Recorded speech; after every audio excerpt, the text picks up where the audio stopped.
Now, some tips for building a mix with your monitor system. Again, this is kind of a little bit more complex topic. I'm trying to keep everything as simple as I can. But everyone on stage will need to set up their monitors in a way that allows them to hear the 4 key elements of a monitor mix.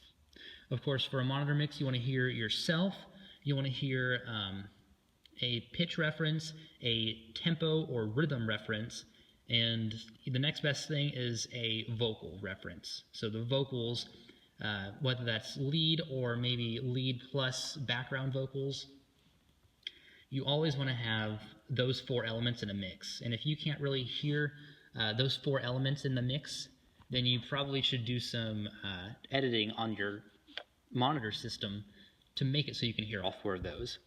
A very, very good method that I have found is to have basically utilize the stereo field. If you're going to have both your ear monitors in, which you all should, you can pan things like your instrument.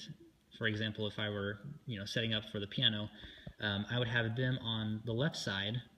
That isolates the left side to yourself or your instrument, as well as you don't want to have to worry about what the other instrumentalists are doing. So you can have yourself on one side of your monitors and everyone else on the other side.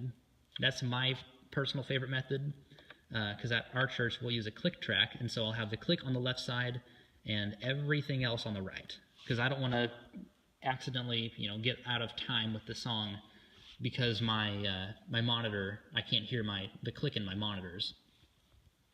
So it's a great way to isolate the sounds you're looking for by using the pan feature. So send everything like your vocals or maybe your instrument to one side and everything else to the other side, as well as having your 4 main elements in the mix. I always recommend having vocals in the center, just because if I take out one monitor or the other, I always want to have vocals in there, because the singer's always right. I mean, I say that in kind of a joke and always, also a really serious sense. If you guys do follow a track and then the vocalist gets off, the vocalist ends up getting off the track and repeating a chorus when they should have gone to the bridge, the best thing you can ever do is follow the singer, because the singer is the leader and kind of like the director of the worship team during that song.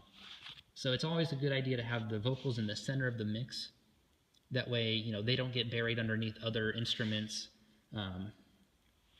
It just keeps everything, down the middle. You want to have the vocals always, in the forefront of the mix.